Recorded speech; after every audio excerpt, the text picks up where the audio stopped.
tô gravando. Gente, as glândulas suprarrenais são glândulas que vão morar em cima dos nossos rins. Por isso se fala supra, né? Acima renal, tá? Deixa eu só ver se minha câmera tá funcionando certinho, tá?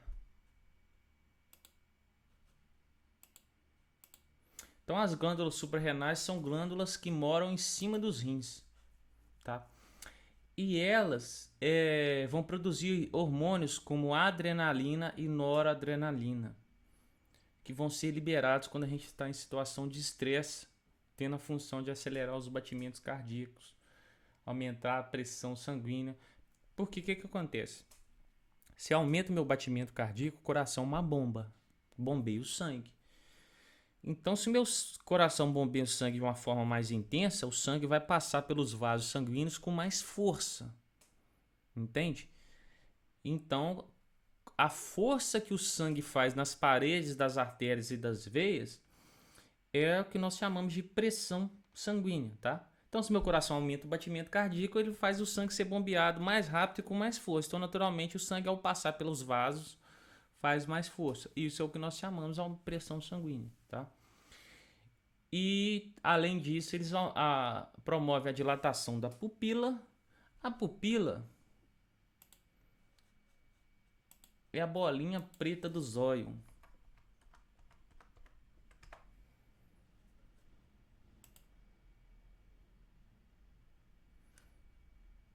Quando, por exemplo, quando você está com muita claridade no seu olho, você vai ver sua pupila encurtar assim. Quando você estiver no escuro, você vai ver sua pupila dilatar. Por quê? A pupila ela funciona como a abertura de luz que entra para o seu órgão visual. Com muita claridade, ela fecha, por exemplo, sabe? Para diminuir o seu campo de entrada de luz. E no escuro, você não está enxergando quase nada, não entra quase luz nenhuma, ela dilata, tá? Por exemplo, quando você está na situação de perigo, sua pupila dilata. Graças a esses hormônios produzidos na suprarrenal para dilatar a sua pupila, para acelerar o batimento cardíaco e tudo mais. Porque quando eu dilato a pupila, eu aumento a minha capacidade visual. Eu consigo ver melhor, porque entra mais luz aqui, ok? A pupila ela vai funcionar como uma portinha que libera a entrada de raios luminosos aqui para dentro. Ela pode aumentar o seu tamanho ou encurtar de acordo com a necessidade. O cara tá com medo, ó. Pela expressão você vê, tá? Bonito, né? O negócio é muito doido.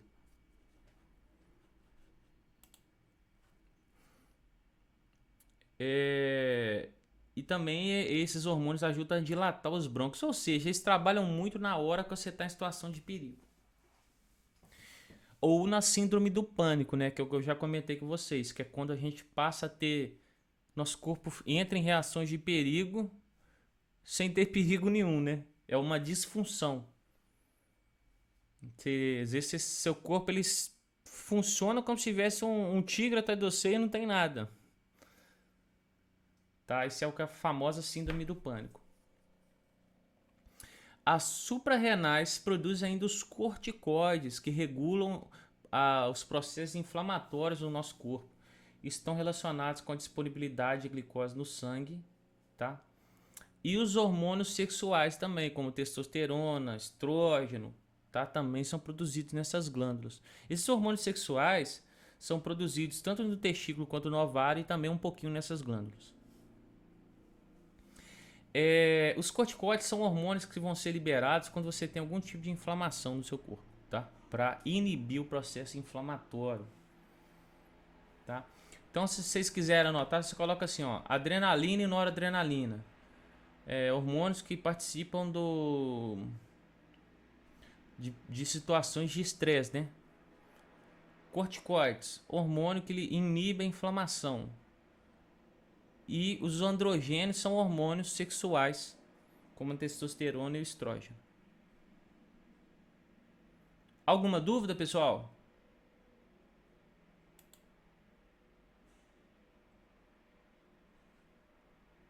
Ó, o Tomás pareceu, hein, Tomás?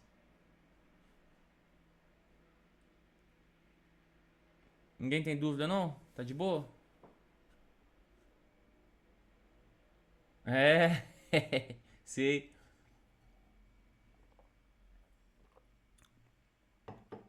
A Arthurita aí, da La Casa de Papel. Carlitos, Cassinha. Mais quem? Quero ver todo mundo falar aí.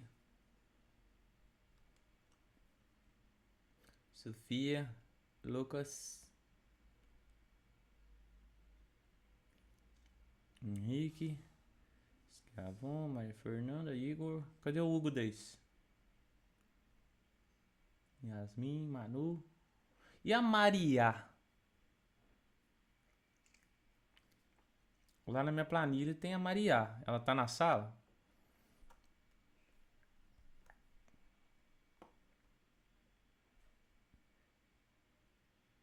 Uhum. O Theo tá aí também? Cadê o Theo? Theo?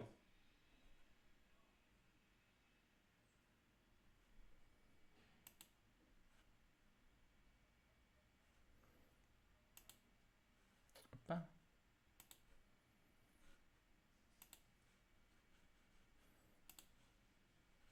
Bom, vamos lá.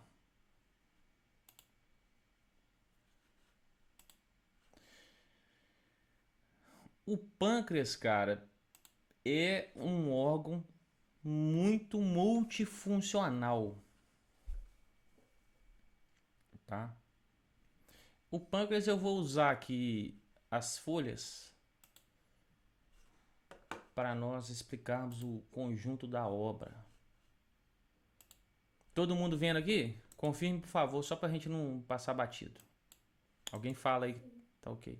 Ô, gente, se agarrar o vídeo, alguma coisa, se o Matheus agarrou, você me fala, entendeu? Pra eu voltar. Porque senão agarra, eu vou falando, ninguém fala nada, depois passou um monte de minuto e eu não fui ouvido. Então é o seguinte, antes da gente entrar no pâncreas, a gente tem que entender o papel da glicose no nosso organismo, que é o que o pâncreas trabalha, tá? A glicose é o seguinte: você tem os nutrientes.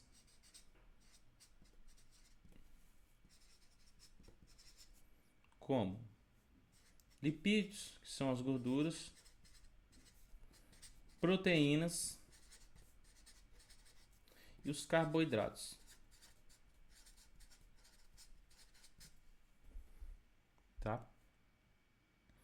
Isso tudo a gente adquire essa turma através dos alimentos que a gente ingere. E aí, pessoal, quando eu pego, por exemplo, carboidrato que encontro no pão, no arroz, no biscoito, frutas, esses carboidratos, tanto qualquer um desses caras, sofre um processo de digestão, como a gente aprendeu. O que a digestão faz, pessoal? A digestão tem um papel de quebrar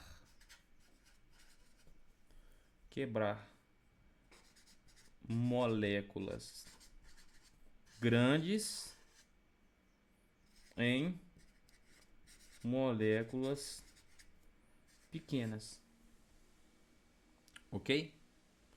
Então, quando eu pego um carboidrato, que é a gente chama informalmente de açúcares ou açúcar, a gente sempre fala assim, os açúcares. Quando a gente fala os carboidratos de uma forma bem informal. Quando eu faço a minha digestão no carboidrato, que é por exemplo, eu vou pegar o amido, que é um carboidrato que eu encontro na batata, no arroz. Se eu pegar o amido no pão e fazer a digestão nele, o amido é uma molécula grande. Eu vou quebrar em várias moléculas pequenas que construíram o amido. Essas moléculas, por exemplo, vão ser várias moléculas de glicose.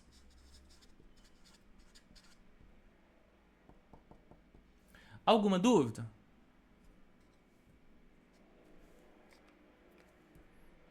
Alguém tem alguma dúvida?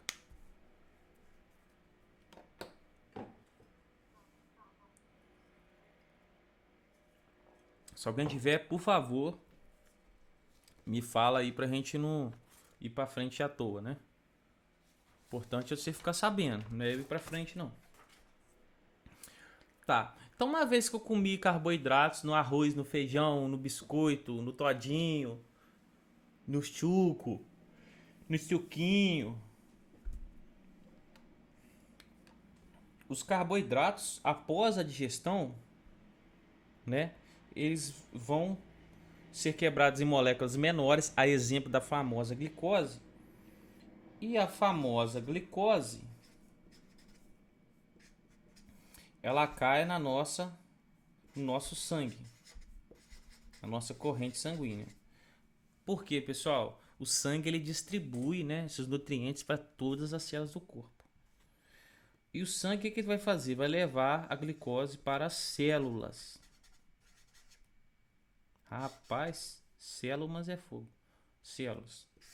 Dentro de cada célula,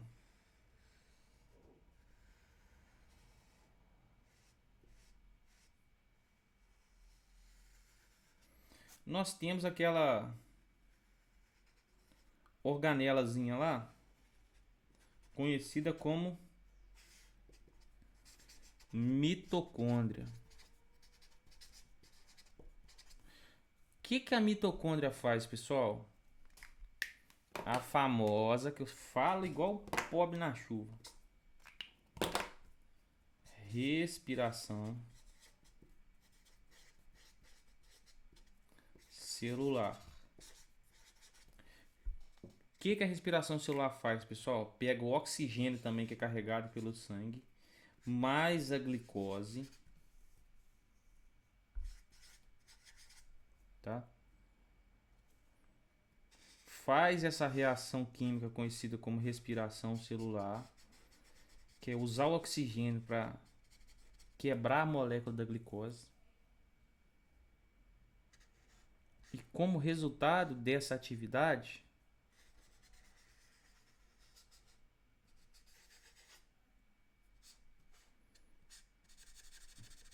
nós temos a produção de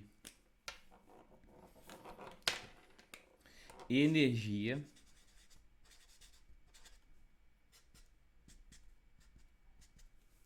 tá? Vamos ter a produção de energia, de gás carbônico e de água. Entendido?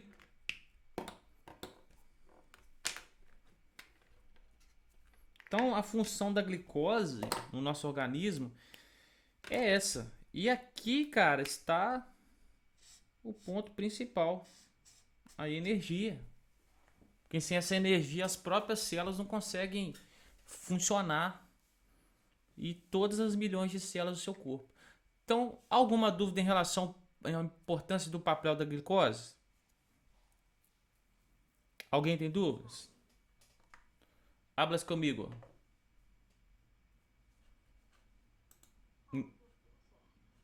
Tá, se alguém tiver aí, fala no chat que a gente desenrola.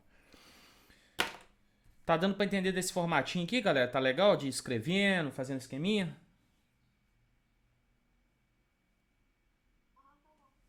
Então tá. Tá bom sim, Tá, jóia. Deixa eu numerar aqui. Depois eu posto lá no grupo, porque se vocês quiserem botar essas coisas no caderno.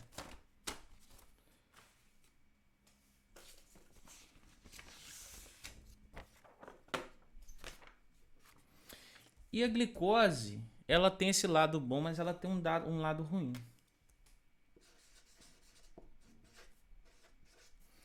Glicose em excesso.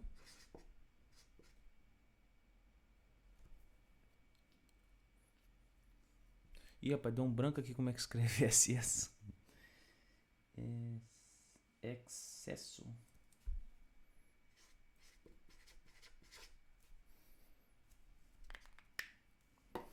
A glicose em excesso, o que vai acontecer, pessoal? Ela é tóxica para o nosso corpo.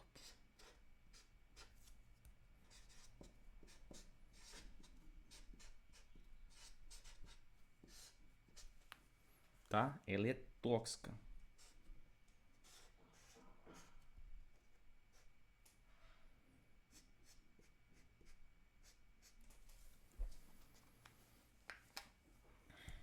E aí, o que vai acontecer? Aí que vai entrar o nosso famoso pâncreas.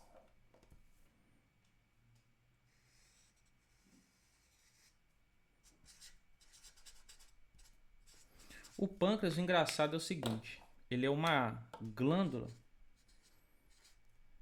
que tem inúmeras funções, mas a gente vai concentrar na principal. Qual a função principal do pâncreas?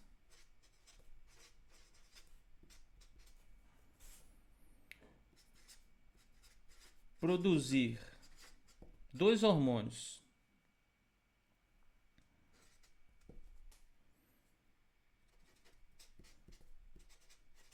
A insulina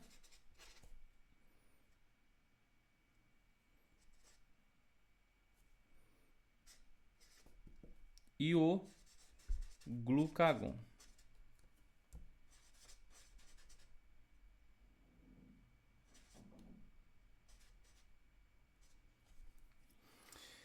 De forma que com isso nós conseguimos fazer o quê? O controle da taxa de glicose no sangue. Só sei pela lógica. Glicose é tóxica em excesso. Então, através desses dois hormônios que eu produzo pelo pâncreas, eu consigo gerar o controle da glicose no sangue, para não deixar ela faltar e nem sobrar. Porque se faltar glicose, eu não tenho energia. E se sobrar glicose, ela me faz mal. Então, entre esses dois hormônios, tá? E aí, como é que funciona? Deixa eu só pegar um parâmetro aqui, ó.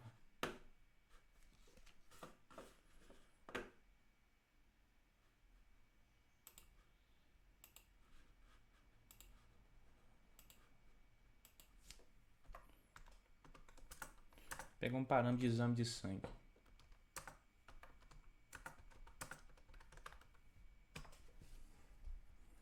Os laboratórios, né, eles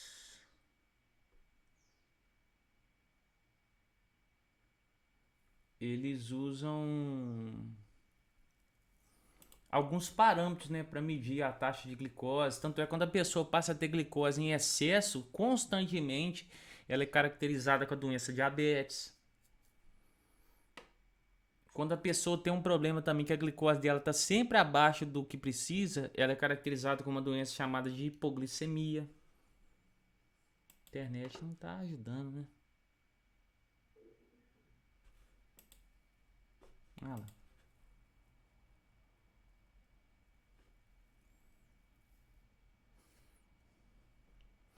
Eu vou usar um parâmetro aqui meio geral, porque a internet está agarrada aqui.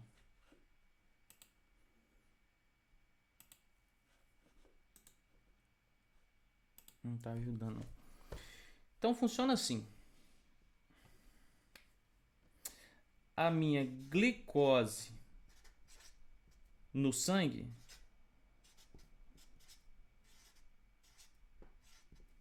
tá?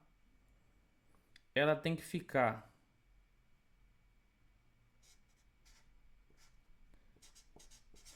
entre aqui 110, acho que é mililitros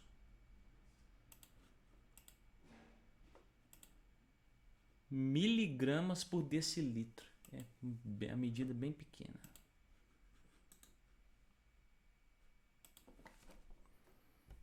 Miligramas por 1/10 de litro, né? 1 decilitro.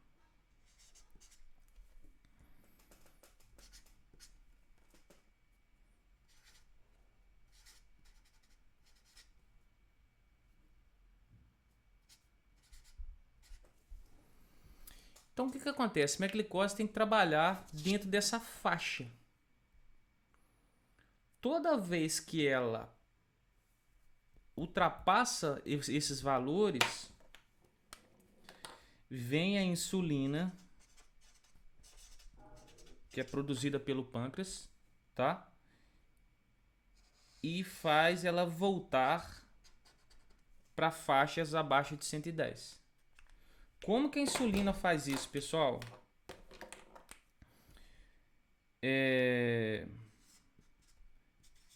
Retira do sangue e joga para as células. Deu para entender? Quando a glicose sobe acima de 110 no sangue, a insulina vem, ela é produzida no pâncreas, vem e empurra essa glicose para as células fazerem essa atividade aqui. Produzir energia e tudo mais. Porque a glicose em excesso é tóxica, então ela tira a toxicidade diminuindo a glicose e joga para a célula produzir energia. Agora, por exemplo, você está em jejum muito tempo sem comer, você vai usando glicose para produzir energia. Então sua glicose vai baixando, vai baixando, vai baixando, vai baixando. Na hora que ela baixar de 60, tá? Aí seu pâncreas produz, libera lá o glucagon. O que o glucagon vai fazer? Ele vai pegar a glicose armazenada no fígado, tá? A glicose que está armazenada no fígado, o seu fígado funciona como uma reserva de glicose. Eu junto várias glicoses e armazeno lá numa grande molécula chamada de glicogênio. Tá vendo? O próprio nome já dá a entender. Glicogênio é um juntado de glicose que fica lá na sua dispensa de reserva, que é o fígado. Por quê? Quando você entra em jejum, se a glicose vai sendo usada, vai acabando, o glucagon, o que ele faz? Ele pega essa reserva do fígado e joga no sangue de novo, aí a sua glicose volta a subir para ficar na taxa. Deu para entender, gente? Glicose acima da faixa, a insulina trabalha, retira o excesso de glicose, jogando para dentro das células produzir energia, e eu abaixo, ficou abaixo dessa meta. Você está muito tempo sem comer, sua glicose está baixando, baixando, baixando. Se você ficar com glicose muito baixa, dá fraqueza, moleza e tudo mais, aí seu organismo vai pegar a reserva. Eu acho que não tem esse acento circunflexo aqui, mas perdoe se estiver errado. Vai pegar a falta de glicose ali no seu organismo, seu pâncreas libera o glucagon, que vai pegar a glicose armazenada no fígado, chamada de glicogênio, que é a sua reservinha, e vai liberar para o sangue novamente, para a sua glicose voltar a aumentar, tá? E assim você consegue manter os valores de glicose sempre legais. Quando você acaba de comer, sua glicose sempre sobe acima de 110. A insulina vem e faz o serviço dela. Quando você fica muito tempo sem comer, o seu glucagon sempre vai ser liberado, porque ela vai abaixar abaixo desse limite e o glucagon vai pegar as reservas e utilizar. Isso, gente, é o funcionamento normal. Agora, as pessoas que têm problema no pâncreas, tem problema na função dessas coisas. E aí dá para você imaginar o problema que isso gera no organismo. Isso vai ser para a próxima aula.